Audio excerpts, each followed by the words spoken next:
Well, I'm not sure about that, but yes, Nagarro is a global company in the digital services space. We create digital products and services for our clients, and we have the great privilege to work for some of the world's best firms. We have literally dozens and dozens of the world's top names that we are helping produce the digital products and services that you may use in every day.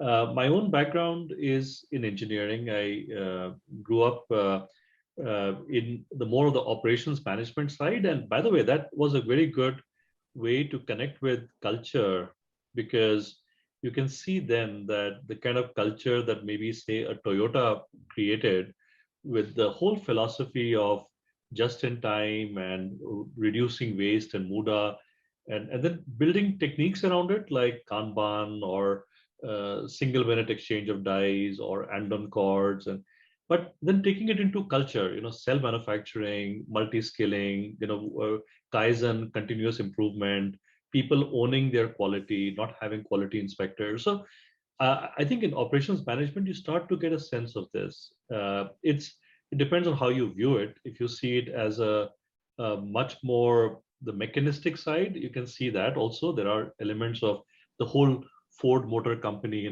every one on the assembly line, each person turning a spanner to put the Model T together, right? Or you can see the other alternative models, right?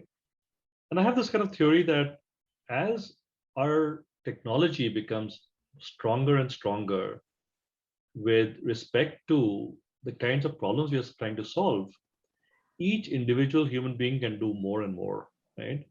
So if you were building the pyramids in the old world without machines, and you probably needed thousands of slaves to cut and carry these blocks of stone, for hundreds of miles or whatever, you then probably needed a hierarchy. But if you have to make a mobile app, you don't need a hierarchy. Yeah? So which can probably do a lot, but the technology is so powerful that even a single person can do a lot. So anyway, so that kind of idea got into Nagarro, and I can talk a lot about its influences. And Nagarro is today listed on the Frankfurt Stock Exchange in the SDAX index now. And we have people from all over the world. Our senior management team has people from more than 16, 17 countries. We have colleagues from all over the world. We operate with clients in about 50 countries. So yeah, very global, trying to be an agile, global entrepreneurial company. Wonderful.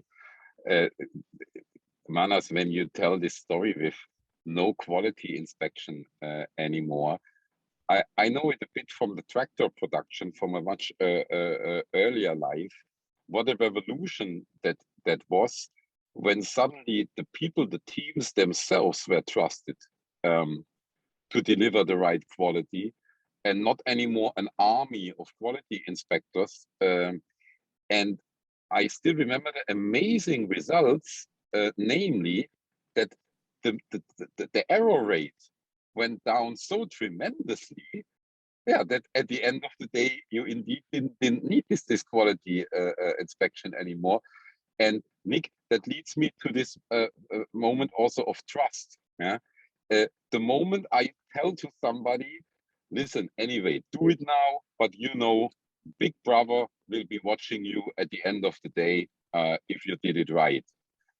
Or the next alternative, hey, it depends on you if that thing is right. The results will differ tremendously. I fully agree with you.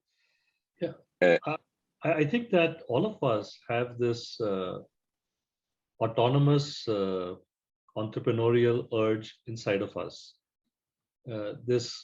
We all can appreciate beauty, we can appreciate excellence, we can be inspired, and we can also be told what to do, micromanaged, frustrated, even sabotage what is we're supposed to do. So yeah, there is this huge range of alternatives. And on one end, you are unleashing tremendous power tremendous intellectual, emotional power. On the other end, you are just using people as machines, their hands. My hand, or As their yeah, hands. my So there's just this, and I find this whole topic very exciting, and that's why this whole podcast that you have and this whole idea that you're promoting of unbossing, it is just so exciting that you made a thing out of it that you are pushing forward and hope to influence the world. So very, very, very, very cool. Very oh, cool. thank you. Thank you. I have Nick, I have to give these flowers to you because it's you, Nick, who came up with the unbossing moniker, which also captured me. I heard it for the first time in my life from Nick, and I heard this word, and it was so provocating, so powerful to me that I was in from that moment. So flowers for that go to Nick. Manas, question, Nagarro, was it from the beginning an unbossed company, how we define it, or was that something which you had to install?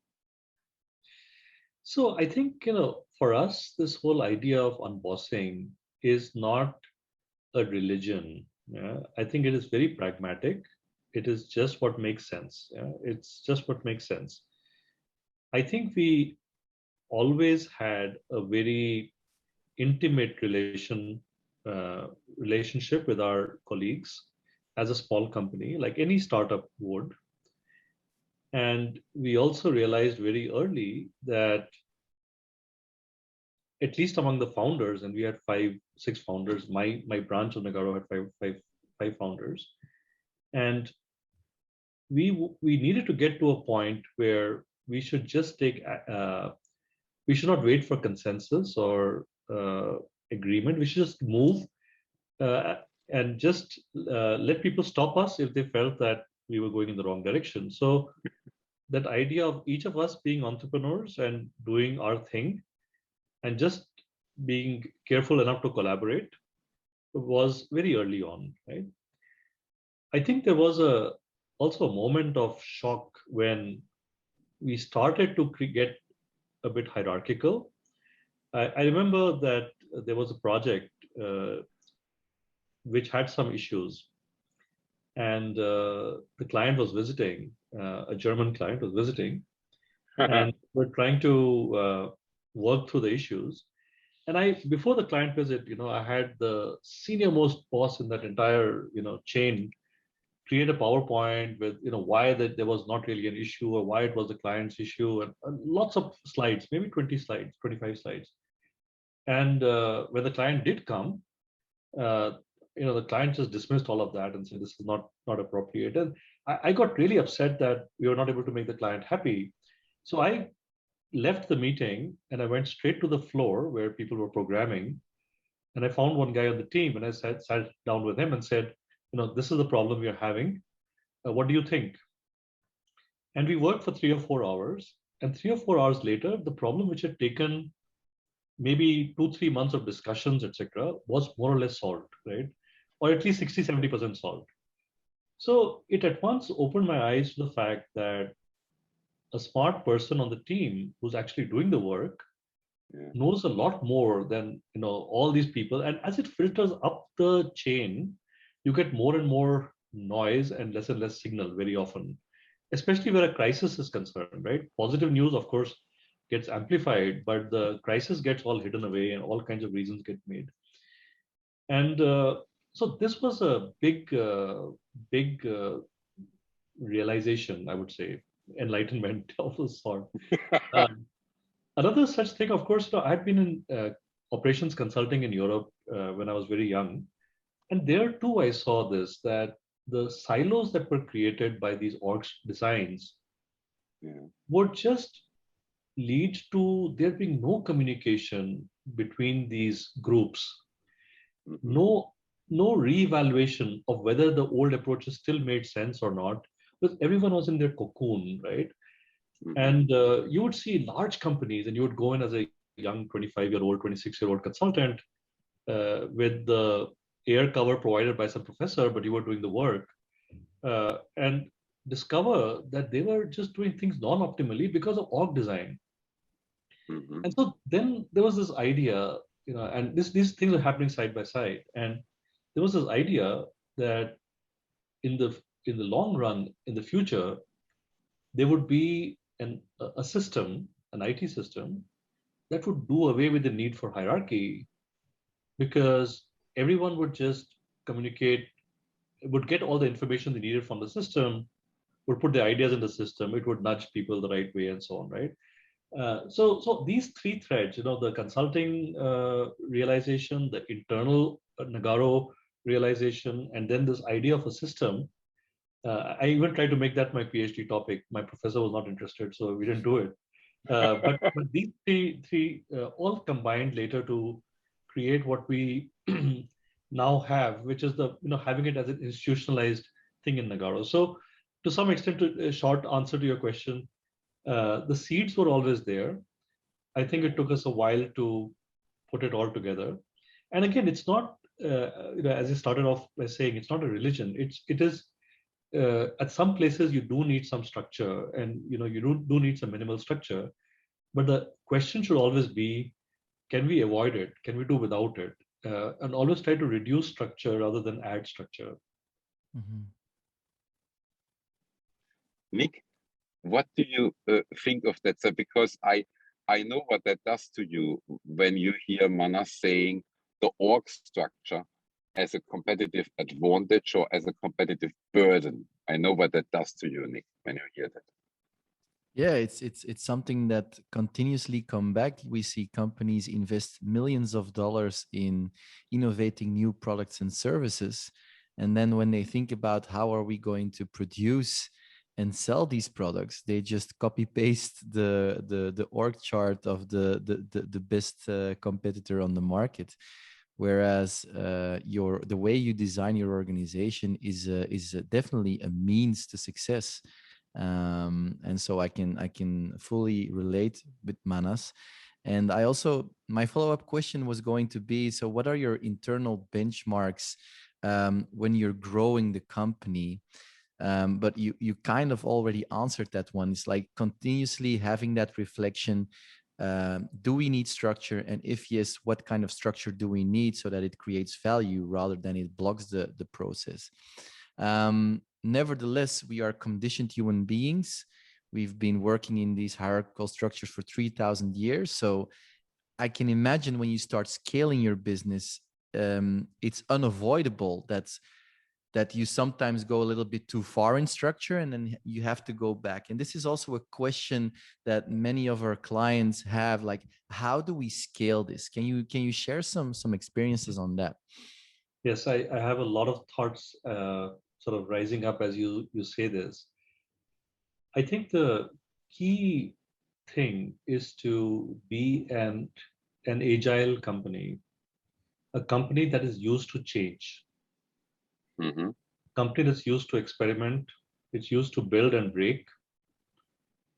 Because if you are an agile company, you can go too far into structure and come back. You can try all kinds of things.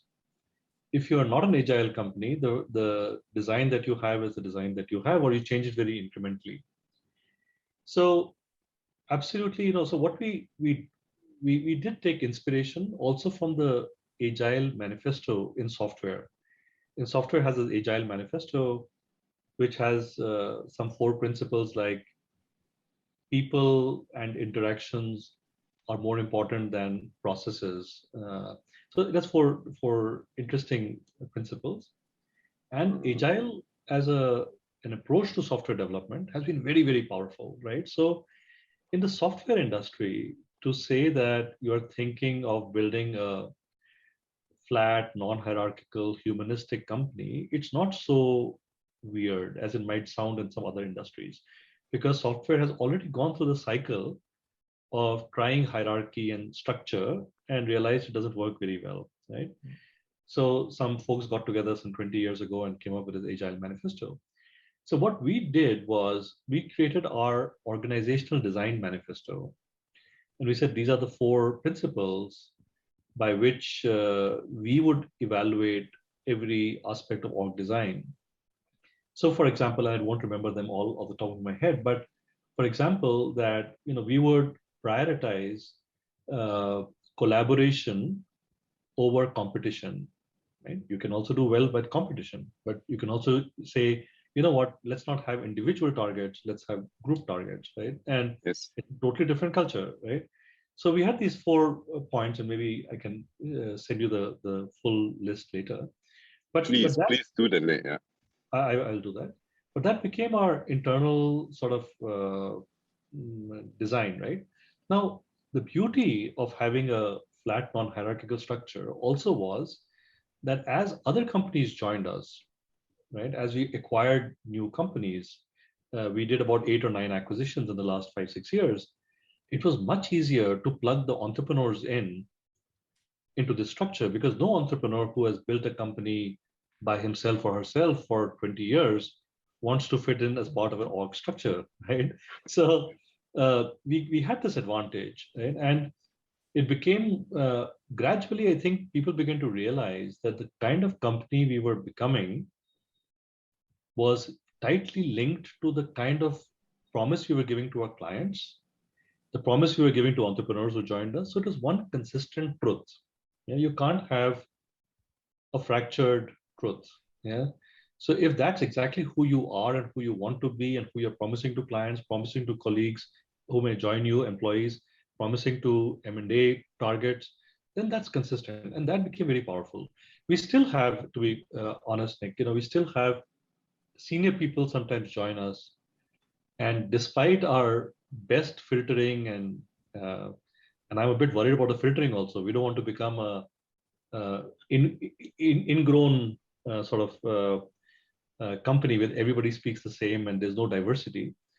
But we do need to filter for senior people, especially because they're very difficult to change, uh, and they're maybe not as open-minded, as we used to be when we were young, right? But we do find senior people sometimes come and join us, and they may find it very difficult to adjust to this new culture. They may find it very difficult to know what is to be done because they don't have anyone telling them what to do. And if they also have to get something done, they can't just go and tell someone what to do. So it's a culture of persuasion. It's a culture of discussion, persuasion, and they sometimes struggle with it. So it is definitely a challenge, Nick. I think you have to be treat the company like a living organism, like a pet, right? And you can't just apply rules. Yeah, you have to sort of just keep moving it gradually, or a child, for example, right? You have to keep sort of moving it gradually in the direction that you want to take it. It doesn't go necessarily like with some big quantum jumps. It's more of a process, gradual process. I love it. And Nick, we hear that now on our podcast for the second time. Your org structure and the unbossed org structure as a huge advantage on the acquisition field. Yeah. Manas, you were talking about 8, 9 acquisitions. Nick, I immediately had to think about a podcast with Thijs Klaas, who is in the printing industry in Europe, and who has also, Nick, I think is a serial acquisition, 6 or 7 acquisitions. And what he also told us, Manas, he sees that even as a competitive advantage, at least for getting these people in, you say the entrepreneurs which you take into your organization, they stay motivated because they stay entrepreneurs.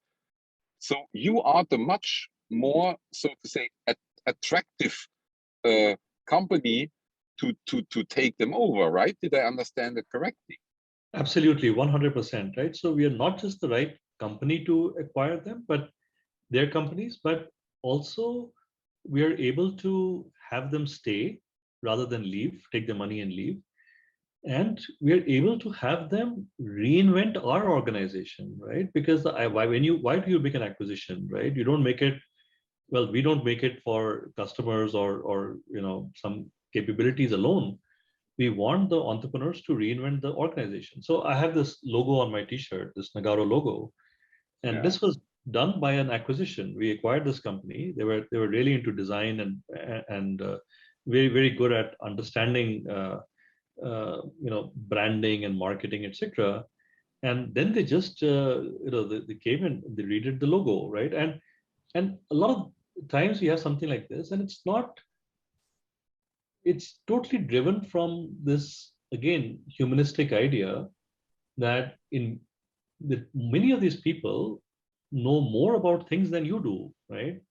Yes. Or maybe just far more capable than you are about many things, and they should drive it, right? And maybe you have a voice, maybe you can influence it, but it's their company. Yeah, they're running it as much as anyone else.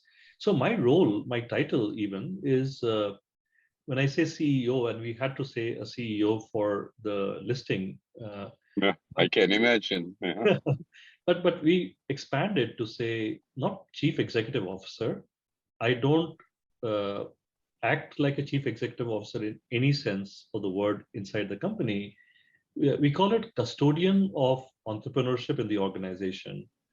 And so my job is completely organizational design. That's my job description, right? And we take it very seriously. So all I do is to design the organization and keep reviewing it. And maybe I play a traffic cop sometimes because there is a need for a complex, large organization to run by certain rules. But that's what I do. And even in the formal description of the duties of the executive board, management board, etc., which we have to file and all of that, very very formal. Even there, we have taken great pains to make it clear that the people on the management board are just part of a larger management team. So I won't say it's all at one level. I mean, so it's not totally there's absolutely no hierarchy, but there's a management team of 100 people, and these are all 100 superstars, right? And that's how you grow so fast, right? And the way each of these are entrepreneurs, each of these are driving their own ideas, whether it's a business unit, a vertical or a horizontal, or whether it's just something, a shared service for the whole organization. Yes, And they're all doing that, and you're just providing the framework. You're just in charge of the framework. Mhm. Nick, I love it, and I could ask a 10 follow-ups, but I know for you it's the same situation. Give the word to you, Nick. Yeah, so there's so much going around in my head. Maybe segue a little bit, just briefly, what I wanted to share with Manas, as he is in the software business. At Antwerp University and Antwerp Management School, I do this guest lecture where we compare how the design of software with the design of organizations. Because actually the challenges are identical. How do you go about with increasing complexity? And how do you keep it maintainable? And also in the solutions of design, you see actually a lot of similarities. Instead of having one monolithic software system, you're going to have these small classes which interact with each other, which are in an organizational context small pizza teams who are interacting with each other. So there's really a lot of comparisons. I just wanted to let you know that that's really a field of study, the comparison between software design and organizational design. I can imagine that interests you. That's one thing. The second thing was the comparison with Dedicaid to printing companies. Not only that it's easier to acquire people. I love your driver. That it's not just to get more customers, but that you're inviting them to reinvent the organization. It's a practical example of the agile mindset. Yeah, and the logo, Nick, think of the logo. I have never heard never ever in a traditional organization that an acquired company comes up shortly after with the whole new corporate logo. That story I have never heard in my whole life. But there's another similarity as well, Thomas, which is the one consistent message. Whether it's to acquiring companies, whether it's to recruiting people, whether it's to the customer, there's there's one consistent message. And I also love the example you give, Manas, about the technical documentation, because to me it's really you show that once you have that message and mindset, you're going to try to apply it to every big or small dimension in the company, whether it's the way you set up your contracts with your customers, the way you create the office. You really see this, and it's not a religion, it's more in every aspect of the business. What does it mean if we want to implement and as authentic as possible our beliefs and this message? So that's what's going on. Now, today you're a huge company, flat hierarchy structure, a lot of small teams. The main question we get back from big corporates is, yeah, but A, what about support functions? And B, how do you make sure that teams collaborate with each other, that you don't just get 10,000 silos? How do you make sure it doesn't become chaos? How do you keep it one company? Yeah. Yes. No, I think these are very good questions and very practical challenges, right? So let me take these one by one, right? I think by the way, it is very similar to software architecture. I mean, I didn't know it was a field of study to find the analogies, but I'm sure somewhere at the back of my mind, these things were influencing each other, right? But coming back to your question, right? So I think that it's very, very important that you have a clear idea of what you're trying to achieve, right? Uh, and what are the tools at your disposal. So if you are trying to achieve, for example, a really integrated organization, it's very important then that if you're giving a lot of entrepreneurship and entrepreneurial freedom in each part as part of the design, then you need to have these common structures, right? That becomes very, very important, right? So no different brand names, no different places where people hang out. It's all the same place. Yammer, for example, or internal social media, or maybe some common training systems, common allocation systems, and so on. So there are some tools at your disposal for bringing everyone together, right? So that is for the bringing in terms of even the basic idea that if someone is part of a group within the company and is asked, where do you work? They mention the name of the company, not the name of the group, right? So it's really, really important that there is that, right? And for that, of course, the company must be something that you take pride in. The company image must be something you take pride in. If the company image is all over the place, and then people may take refuge in other identities. It's a bit like Europe and different countries, right? I mean, if the European identity is surging, and there's a lot of power and prestige, and it's standing up for human rights, and it's doing the right thing always for the environment, then the average person wants to identify with Europe.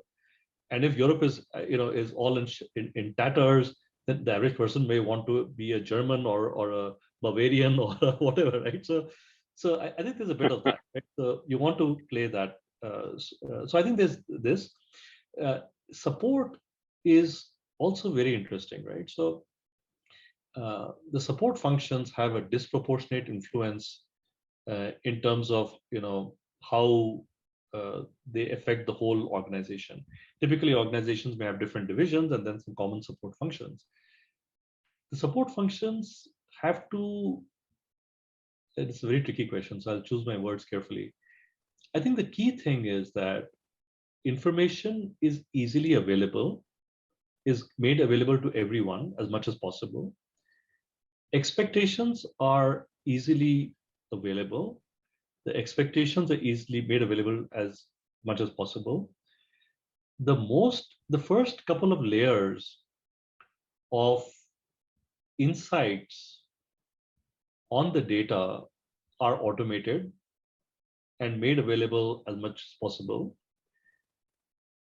so that the first reason that hierarchy exists, which is to point out the obvious, is taken care of, right? So just so and the reason and support now is what makes this happen.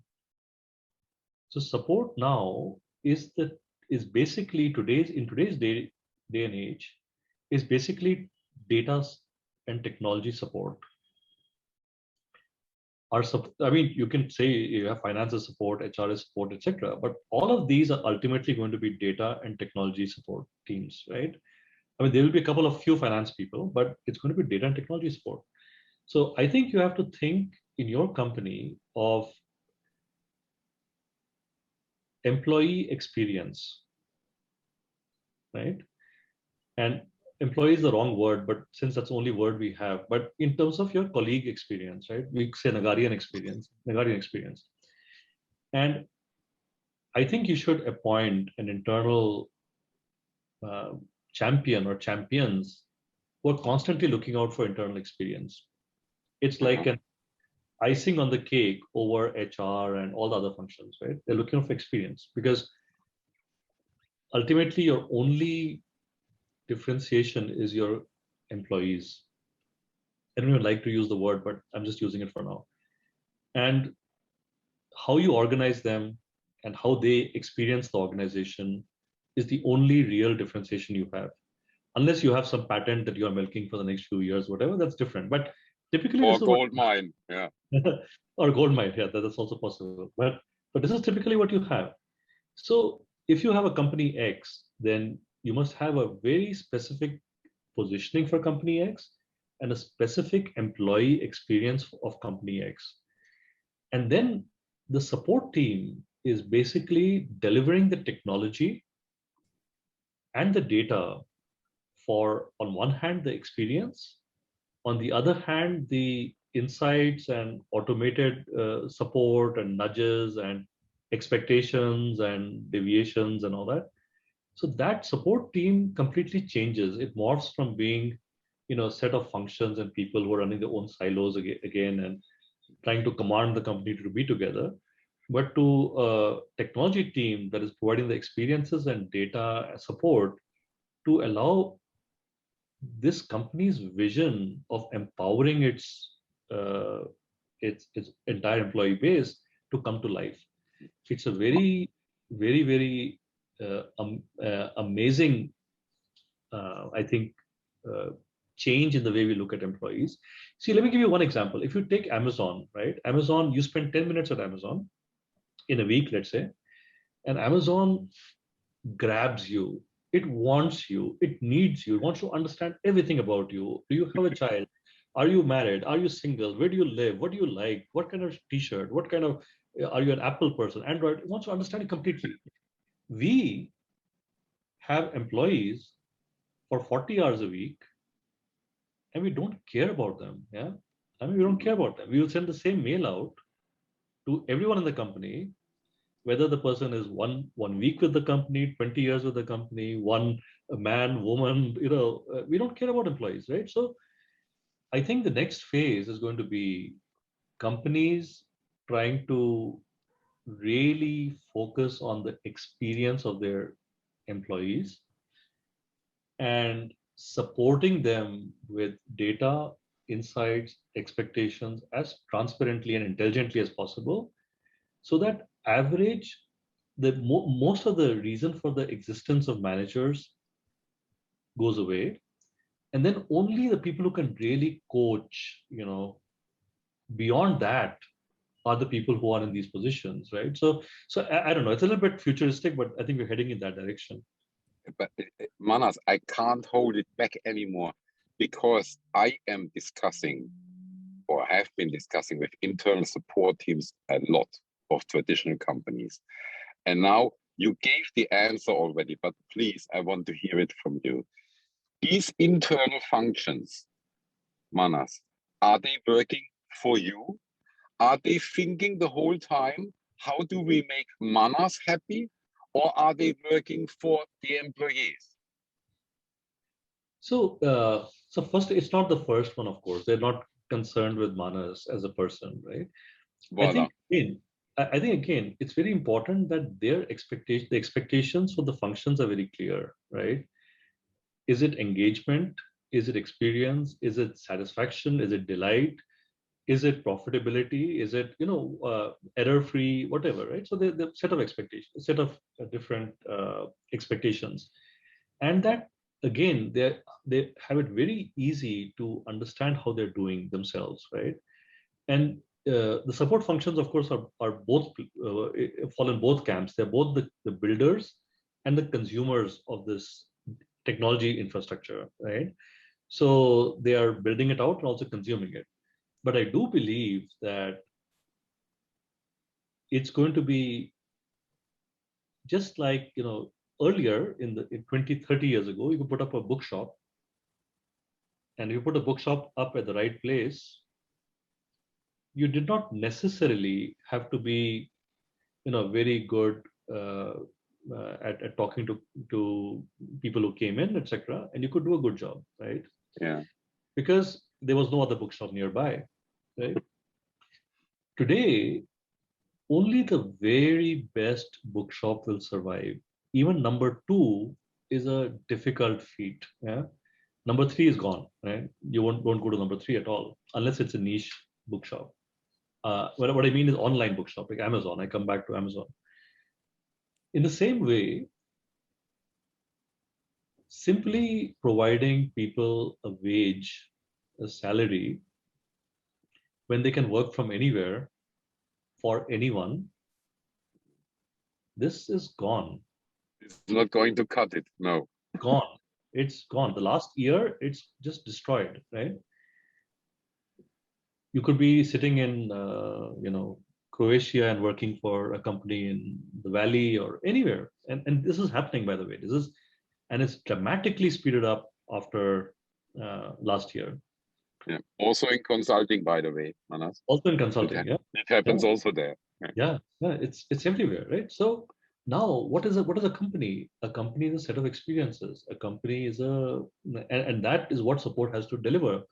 So yeah, it's a fascinating future. Yeah? Yeah, and sorry, Thomas, go ahead. Yeah. And now, Manas, I am talking now out of the role of an employee of you. And what are you providing me, Manas? You are providing me this environment, right? You are telling me, Thomas, here you can live out your skills, competences, your passion, but also your entrepreneurial mindset, right, Manas? That is your job to provide me and the colleagues, obviously, not only me and the colleagues, with this environment.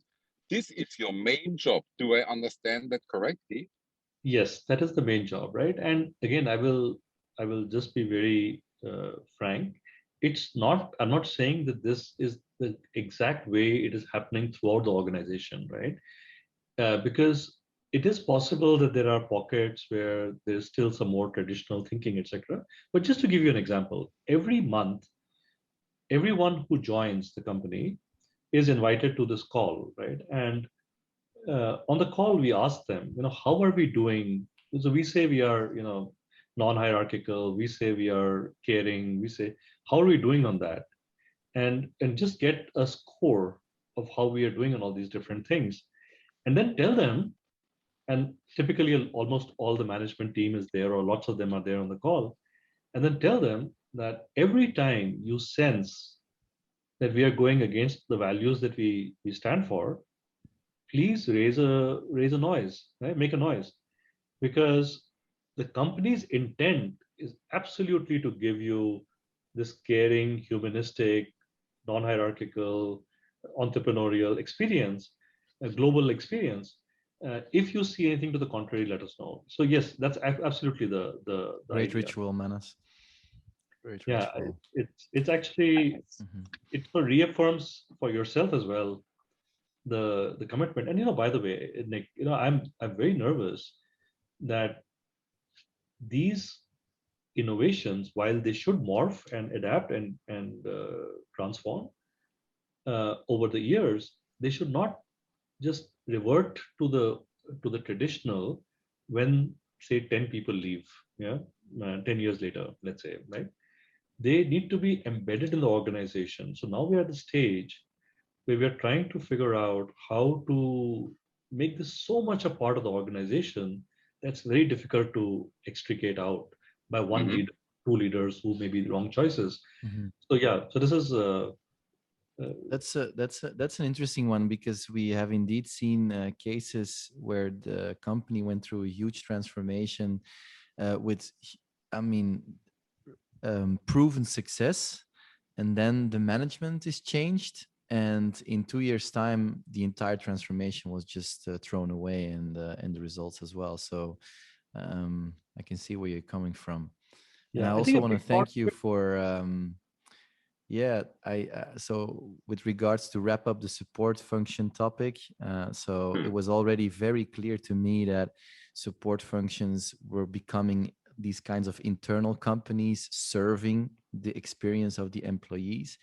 But I just love the insight or the vision that you described on the role of technology there, because if I understand it correctly, you say everything that we are doing now in support functions is going to be data and technology driven, and then there will be few people who add the human touch to create the full experiences. Just like Amazon is also fully digital, and then they have this human touch to make it 100% success. So thanks for that. That really expanded my view on that topic. So thank you for that, Thomas. Nick, Shorty, I knew that would trigger you. And you know what was triggering me? Because I have to say it now. Also, this democratization of data, what Mhm. Manas is speaking the whole time about it. What is a traditional organization? Traditional organization is that the most important company data are restricted to a selected club of executives. And the rest of the organization is excluded from access to this data. And that is exactly the opposite of what Manas Mhm. just said. Namely, that me as an employee, I have access to this crucial data in order, again, to live out my mission. Also, Mhm. that I loved. And so Indeed. I interrupted you, Nick. I give the No word worries, back no to you. worries. Looking at the time, Thomas, I mean, we can go on for hours with Manas. That's for sure. But I think he's ready for the final question. I, Oh. Manas, I am a CEO sitting here in Europe in a traditional sector, automotive, food production. But Manas, I have seen you on YouTube. I have listened now to this podcast and I am inspired. I believe in what you are saying. I believe every word of it. And I want to do it. I want to start the journey. I want to be where you are now. I want to be in 3 or 4 years. And now, Manas, I only have 1 or 2 minutes with you. And my only question to you is, what is the biggest mistake, Manas, which I could do in order to blow that, in order to make it fail, despite all my good intentions which I have?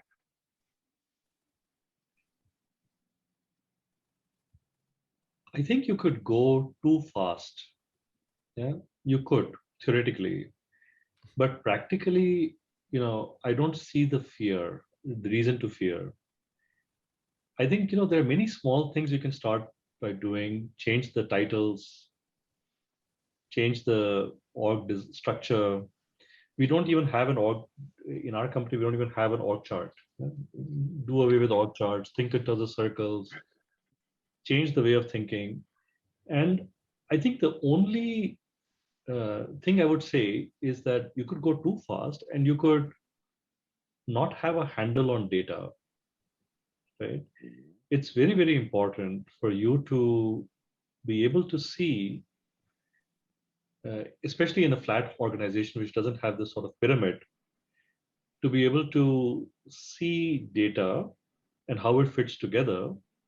Because now, it's not just that the data is being filtered through these pyramids with very, very clear responsibility of who's responsible for what, but rather more complex and richer interactions, right? So I would say you could go too fast and not have a good idea of the data, but other than that, I think there's nothing much to fear, and lots of things that you can do very, very quickly to start to bring about the change. And experiment with it, Manas. That's what you mean. Yeah, and when it doesn't work out in a certain way, and we change it again. That's what you're saying. yeah. So I think it's not a wholesale change. That's like, I think that's exactly what I'm saying, but I was saying it in a different way, in the sense that it's not a wholesale change that, okay, I have this new design and tomorrow I'm going to implement it all, right? It's rather that, okay, I bring everyone into confidence, take everyone into confidence. This is where we want to go. And we will have all these efforts and you may have to unwind some of them. But let's start with some smaller things. Let's start with titles. Let's start with, and let's be always open to going back and fixing it again, right? So today, for example, if you change the titles in an organization, it's as though some open heart surgery has been performed. I mean, that's ridiculous, right? You should be able to change titles every month. What is different? What is the title, right? So I think some of these ideas that have sort of, we have lived with a hierarchy for 3,000 years, Nick, as you said, I mean, this stuff we need to throw away. We need to be prouder of ourselves as individuals, prouder of each other as individuals, and all these trappings of office and all of that. So I think, yeah, just coming back to the point, not doing one big wholesale change, but more of small steps, probing steps, and making sure that data and technology is very much part of your journey. Because I think without that, you are 10,000 people all doing their own thing without hierarchy and without technology is a problem. You'll have chaos. But with technology, it's all possible. I run a software company, so it's also helpful for me. Well, would be strange. True and not true, because I worked in software businesses also, and often the discussions on technology are even more difficult than in a traditional company or in another business, because everybody has an expert opinion on which technology is the best. So those are often the most difficult discussions in a software business. But Manas, I have to tell you what I take away and what fascinates me so much is this pragmatic approach which you are taking. When you explain your organization, when you explain the why, it sounds so natural that every listener must ask him or herself, okay, how the hell would you ever choose a different organization? So this natural flow, and this what you also call pragmatic view on things, that sticks with me, and that makes it so charismatic, and that is food for my mind now, today, for all the hours on the motorway I have in front of me. And I because I'm standing in the middle of Germany here, 50 kilometers away from Frankfurt, I have to ask you this question, Manas. Why did you choose the wonderful Frankfurt Stock Exchange for the IPO? Well, Algair was listed on the Frankfurt Stock Exchange, and we were a spin-off from Algair. And we honestly believe it's all global world, right? We are very proud to be in Germany, and Germany is also a very big market for us. And it's great to be on the S-Tags today. I think it's a global world. I think we are all global citizens, and it just adds to the. We have a lot of fun and a lot of excitement, and it is just connecting the world together through our work. So it worked out very well for us. Thanks, Manas. I didn't know the Allgeier connection. Now clear to me. Please, let's stay in contact. As you say, it's a global world. Obviously, we are in contact also with many corporates. you know that we are injecting this mindset in this spirit in these corporates, and I could very well imagine that also there that would be, you know, a perfect match with many of our clients. Thank you so much. Give the word to Nick. Thank you, Well, Tom. thank you, Manas. Absolutely loved it. Relate with a lot of things you've been saying, and also some you shared also some things that really were some personal breakthroughs for me, expanded my awareness on the topic, and loved your energy. Can't wait to release this episode and share it with our To release listeners. it. And I wish you a fantastic week, and let's stay in contact. Likewise, great speaking with you guys, and keep this unbossing flag up. We Take care. will. Thank you. Cheers. Thank you. We will do. Bye, Manas. Bye.